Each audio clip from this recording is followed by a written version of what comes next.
ఓం శ్రీ గణేశాయ నమః. శ్రీమాత్రే నమః. శివాయ గురవే నమః. శ్రీకృష్ణ పరబ్రహ్మణే నమః. శ్రీరామాయ నమః. శ్రీ గురుభ్యో నమః.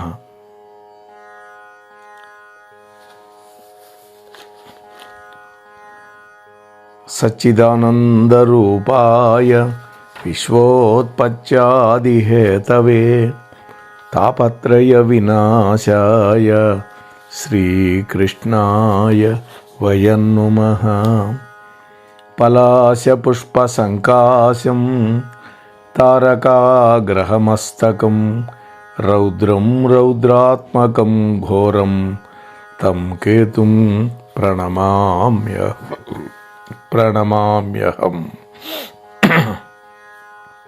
ప్రియ భగవద్బంధువులారా, గత కొంతకాలంగా మనం నవగ్రహ పురాణంలో ఉన్నటువంటి అనేక గ్రహాల గురించి చెప్పుకుంటూ చిట్ట చివరి గ్రహమైనటువంటి కేతుగ్రహ చరిత్ర చెప్పుకుంటూ ఉన్నాం. నిన్నటి రోజున కేతువు చంద్రుడిని బెదిరించాడు. నిన్ను కబళిస్తూనే ఉంటాను అన్నాడు. కేతువు తాకిడితోటి చెలించిపోయినాడు చంద్రుడు. కేతువు నోరు బ్రహ్మాండంగా జుగుప్సాకరంగా రక్తబింబంలాగా తెరుచుకుంది. ఏం జరగబోతోందో చంద్రుడు ఊహించేలోగా చందమామ కేతువు యొక్క నోట్లో ఇరక్కపోయింది. అంటే కేతువు అవలీలగా ఆనందంగా చంద్రుడి యొక్క శరీరాన్ని కొద్ది కొద్దిగా కబళించేస్తున్నాడు, మింగుతున్నాడు. దానివల్ల ఏమైంది? చంద్రుడి యొక్క కాంతి తగ్గుతోంది. లోకంలో వెన్నెల అదృశ్యమైపోతుంది. కారు మేఘం చాటుకు జరుగుతున్నట్లుగా చంద్రుడు కేతువు యొక్క నోట్లోకి లాక్కోబడుతూ ఉన్నాడు అని మనం చెప్పుకున్నాం. ఇవాళ మూడో భాగంలోకి ప్రవేశిస్తూ ఉన్నాం. ప్రియ భగవద్బంధువులారా, మన మోహనవాణి ఛానల్ ద్వారా వింటున్న మీ అందరికీ ముందుగా నమస్కారాలు. అదే సమయంలో దేవలోకంలో ఇంద్రుడు ఆయన సతీమణి శచీదేవితో పాటు నందనవనంలో విహారం చేస్తూ ఉన్నాడు. పున్నమి వెన్నెల నందనవనాన్ని, దాని యొక్క అందాన్ని వెయ్యింతలు పెంచుతోంది. పండు వెన్నెల, ఆ వెన్నెల్లో శచీదేవి స్వేచ్ఛగా తిరుగుతోంది. ఉన్నట్లుండి శచీదేవి ముఖం మీద వెలుగు మాయమైపోయింది. శచీదేవి యొక్క ముఖం మసకగా మాత్రమే కనపడుతోంది. క్రమంగా మసక చీకటి ఆమె శరీరం మొత్తాన్ని ఆక్రమించింది. ఇంద్రుడు ఆశ్చర్యపోయినాడు. చూపుల్ని వెంటనే పక్కకు మళ్లించాడు. అంతా మసక చీకటి. తన ధర్మపతినే కాదు, పరిసరాలు కూడా కనపడనంత చీకటి అలుముకుంది. అప్పటిదాకా పండు వెన్నెల కాస్తుందండి. ఒకవేళ చంద్రుడికి మేఘం ఏమైనా అడ్డొచ్చి ఉంటుందా అని ఆలోచించి ఇంద్రుడు ఆకాశంలోకి చూశాడు. మనకు కూడా మబ్బు పట్టినప్పుడు ఆ మబ్బు అడ్డం పడుతుంది చంద్రుడికి, అప్పుడు కనపడ్డు చంద్రుడు, వెన్నెల కూడా తగ్గిపోతుంది. అయితే ఆకాశంలో చంద్రుడికి అడ్డంగా ఏ మేఘం లేదు. ఇంద్రుడికి కొంచెం ఆశ్చర్యం కలిగింది. ఎవరో చంద్రుడిని కబళిస్తున్నారు. ఎవరు? రాహువా? త్రిమూర్తుల చేత నియంత్రించబడినటువంటి రాహువు వాగ్దాన భంగం చేయడే. అలా చేసి చంద్రుడికి గ్రహణం వచ్చేటట్టు ఏమన్నా చేస్తున్నాడా అని ఆలోచిస్తూ ఉన్నాడు ఇంద్రుడు. రాహువు కాదు కాబట్టి మరెవరు? రాహువు తమ్ముడున్నాడు కదా, కేతువై ఉంటాడు అనుకున్నాడు. అంటే త్రిమూర్తులకిచ్చిన మాట ప్రకారం రాహువు వెనకబడ్డాడు కాబట్టి ఇప్పుడు కేతువు రంగప్రవేశం చేశాడు. అమృత వితరణ సందర్భంలో దెబ్బతిన్నవాడు కేతువు కూడా ఉన్నాడుగా ఆనాడు అని ఆలోచిస్తూ ఉండగా శచీదేవి యొక్క పిలుపు వల్ల ఈ లోకంలోకి వచ్చాడు. శచీదేవి నీడలా కదులుతూ ఉందండి. దగ్గరగా వచ్చింది. నాథ, పౌర్ణమి వేళ ఈ అమావాస్య అంధకారం ఏమిటి? నాకు ఆశ్చర్యకరంగా ఉంది. ఏదైనా ఉత్పాతానికి సంకేతమా ఇది అని అడిగింది ఆమె. దేవి, ఇదంతా రాక్షసమాయ, సరికొత్త ఉపద్రవం. ఆ కేతువు చంద్రుడిని కబళించాడు. మనం ఇప్పుడు ఆలస్యం చేయకుండా త్రిమూర్తులను దర్శనం చేసుకోవాలి అంటూ ఇంద్రుడు కదిలాడు ముందుగా ఆమెతోటి. ఈ విధంగా చంద్రుడిని బంధించాడు కదా, రాత్రల్లా బంధించి కేతువు సూర్యోదయ సమయానికి ముందుగా వదిలిపెట్టేశాడు. నీరసంగా, నిస్సహాయంగా, కళావిహీనంగా కనిపిస్తున్నటువంటి చంద్రుణ్ణి కేతువు తృప్తిగా చూశాడు. వీడికి గతి బాగా పట్టింది అనుకున్నాడు. ఎందుకని? తనకు అమృతం దక్కకుండా చేశాడు కాబట్టి. ఓ చంద్ర, ఆనాడు నువ్వు చేసిన నేరానికి ఆ శిక్షా పరంపరకి ఇది ప్రారంభం మాత్రమే. చంద్ర, నాకు ముచ్చట కలిగినప్పుడల్లా వస్తా, నిన్ను కబళించి నా పగ తీర్చుకుంటా అని ఒక వికటపు నవ్వు నవ్వాడు కేతువు. చంద్రుడు దీనుడుగా చూశాడు. మాటలు రాట్ల నోట్లో నుంచి. ఆ చంద్రుడి యొక్క దీనావస్థను చూడగానే కేతువుకి మరింత వికటమైన నవ్వు వచ్చేసింది. అంటే తన నోట్లో ఉండేటటువంటి కూరలు, పళ్ళు అన్నీ కనపడేటట్టుగా వికృతంగా, భయంకరంగా మారిపోయింది వాడి నోరు. చంద్రుడు మాత్రం తన ఓటమికి తలవాల్చుకొని నడుస్తూ ఉన్నాడు. కేతువు యొక్క వెకిలి నవ్వు మాత్రం ఆయన్ని వెన్నంటి వస్తూనే ఉన్నది. ఆయన చెవుల్లో మారుమోగిపోతూనే ఉంది. ఇంటికి వెళ్ళాడు. 27 మంది భార్యలు వచ్చి సపర్యలు చేస్తున్నా కూడా ఏమాత్రం ఉపశమనం కలగల చంద్రుడికి. అనేక పరిమళ ద్రవ్యాలతో స్నానం చేయించారు, అయినా ఊరటం లేదు. చంద్రుడు భయభ్రాంతుడైపోయి ఉన్నాడు.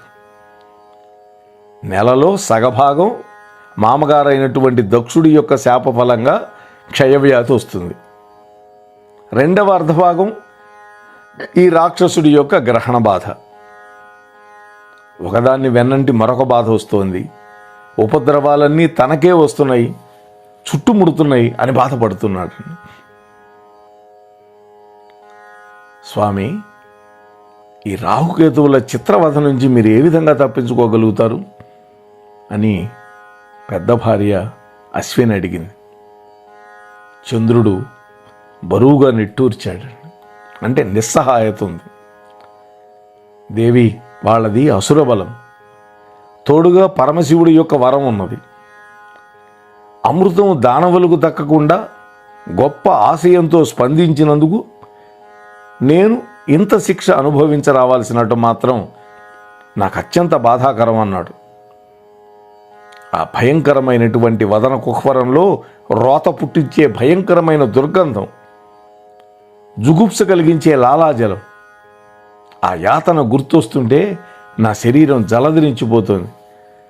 మీరు అనేక పన్నీటి జలాలలో నాకు స్నానం చేయించినా కూడా నాకు శాంతి కలగటం లేదు అంటున్నాడు.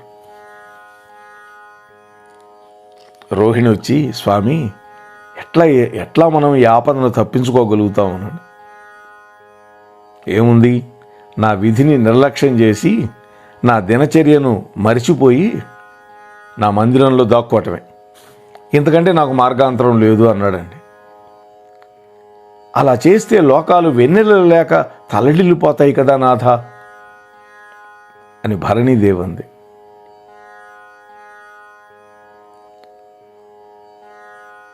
చంద్రుడు ఏం చేయాలో పాలుబోలన్నటువంటి స్థితిలో ఉన్నాడు.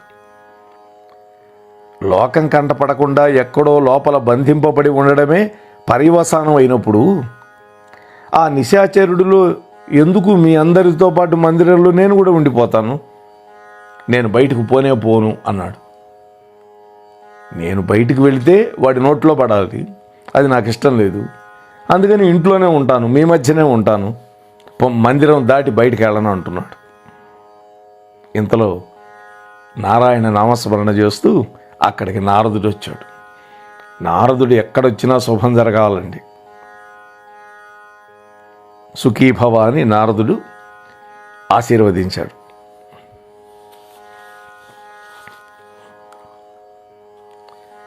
ఏమిటయ్యా చంద్ర, అలా వాడిపోయినట్టుంది మొహం నీది అన్నాడు తెలియనట్టుగా స్వామి. నారదుడు తక్కువవాడు కాదు.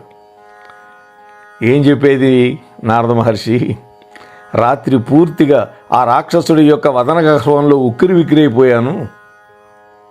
అక్కడ ఊరినటువంటి ద్రవాలతో తడిసి భరింపలేని దుర్గంధంతో ఇప్పుడే వచ్చి స్నానం చేసి అలా కూర్చున్నాను, మీరు వచ్చారు అన్నాడు.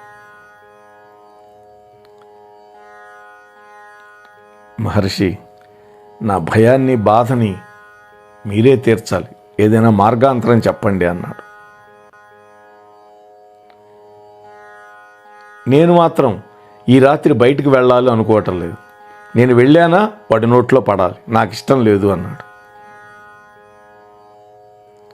శాశ్వతంగా బయటికి వెళ్ళకూడదనేటువంటి ఆలోచన చేస్తున్నాను మహర్షి, అది తప్పో ఒప్పో నాకు తెలియదు అని చంద్రుడు చెప్పాడు.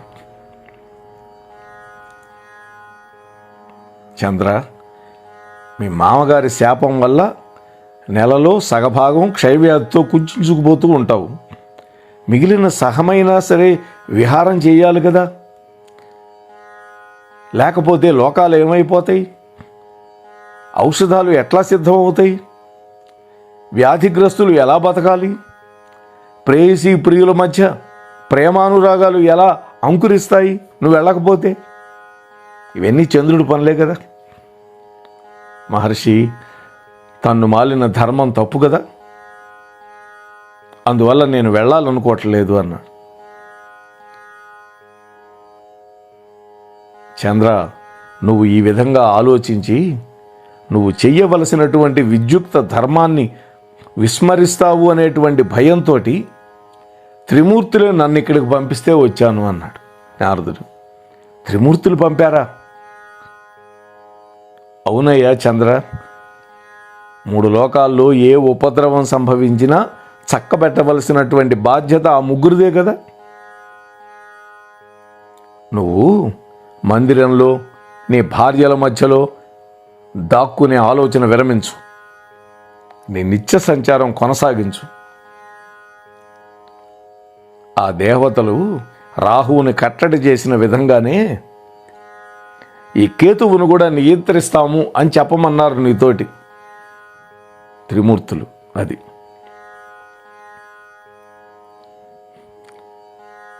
చంద్ర, నిర్భయంగా నీ రాత్రి విహారాన్ని కొనసాగించు. ఆ కేతువు నీ దగ్గరికి రాకుండా త్రిమూర్తులే అడ్డుకట్ట వేస్తారు అనగానే సంతోషపడ్డాడు. ధన్యోస్మి మహర్షి. వెళ్ళిపోయినాడు నారదుడు. నమస్కారాలు అందుకొని అక్కడ రాహువు కేతువు ఇద్దరు కలుసుకున్నారు, అన్నదమ్ములు. రాహు అన్న, చూశావా చంద్రుడు ఏ విధంగా మిడిసిపడుతున్నాడో అని ఆకాశంలోకి చంద్రుడిని చూపిస్తూ చెప్పాడు కేతువు. కేతువు ఏమనుకున్నాడు? నేనటి దెబ్బకి దడిచి రాడు అనుకున్నాడు. అన్నయ్య, నిన్న నోట్లో పెట్టుకొని ఉక్కిరి బిక్కిరి చేశాను, అయినా ఈ చంద్రుడికి ఎంత ధైర్యం, మళ్ళీ వాడు వచ్చాడే తగుదునమ్మా అని. ఈ సూర్యచంద్రులు ఇద్దరూ ధైర్యంగా ఆకాశంలో సంచరిస్తే గాని మనం కబళించలేం కదా తమ్ముడు. అంతేకాదు, ఆ ఇద్దరూ తమ యొక్క విధులను నిర్లక్ష్యం చేయలేరు కూడా అన్నాడు రాహు. సరే, ఇక ఈ గ్రహణ కార్యానికి నేను వెళతాను అన్నాడు కేతువు. రాహువు మేఘసుడు ఇద్దరు కేతువును కౌగిలించుకొని వీడ్కోలు చెప్పారు, వెళ్ళి నీ పని చేయమని.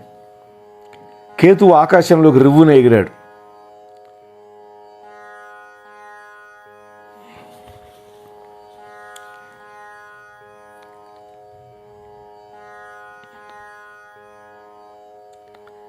చంద్రుడి వైపు దూసుకు వెళ్ళాడండి. ఆ దృశ్యాన్ని కింద ఉండి చూస్తూ ఉన్నారు మేఘహాసుడు, రాహువు. వాళ్ళకి ఆనందం కలుగుతోంది, ఉత్సాహపరుస్తున్నారు కేతువుని.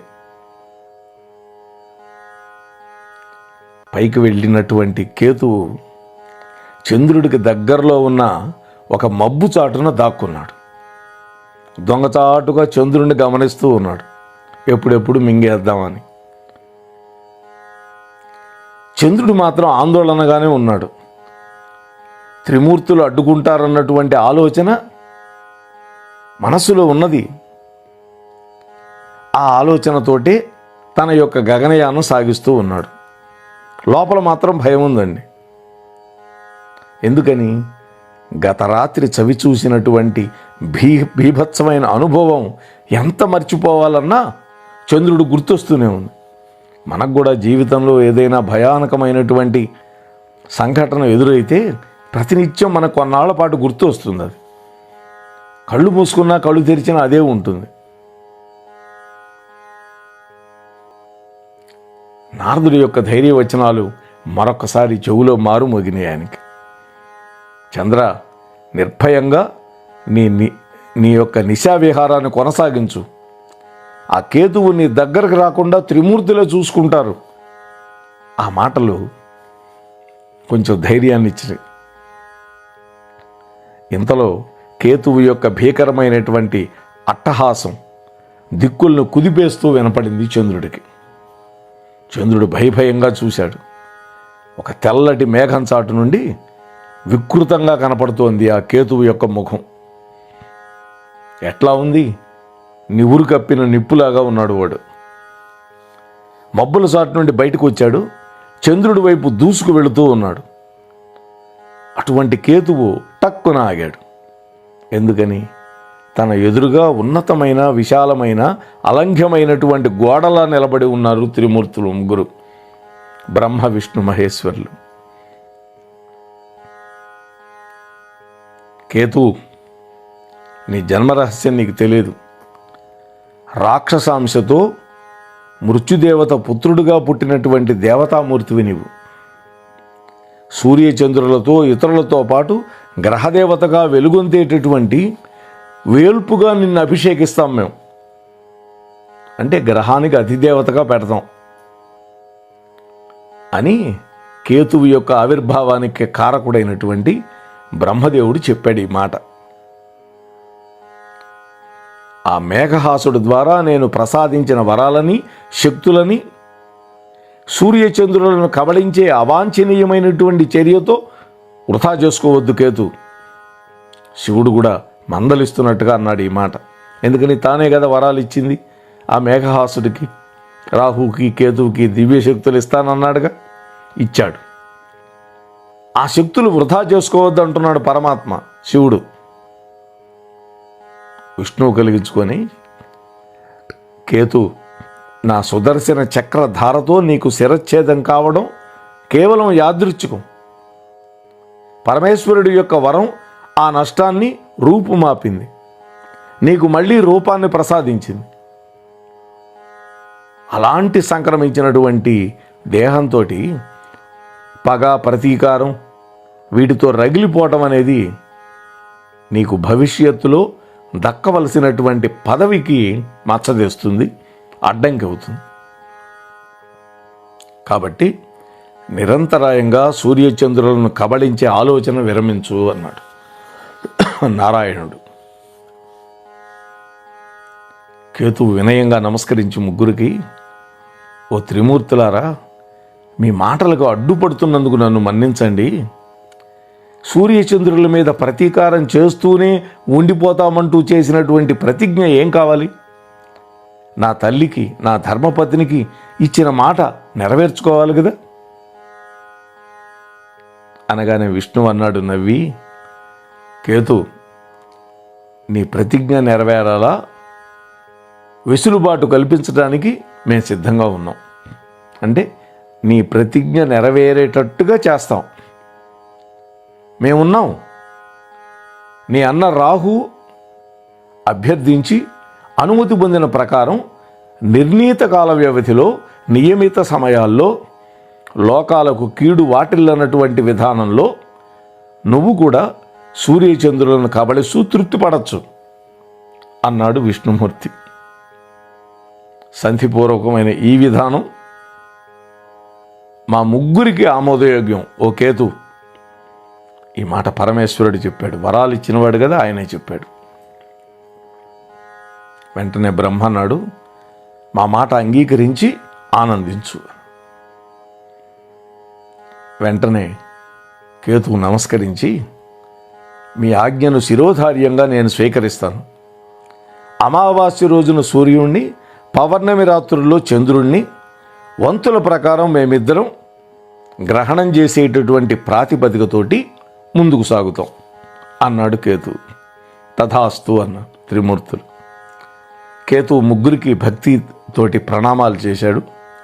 చంద్రుడి వైపు ఒకసారి చిరునవ్వు నవ్వి చూసి విజయగర్వంతో వెనక్కి తిరిగాడు.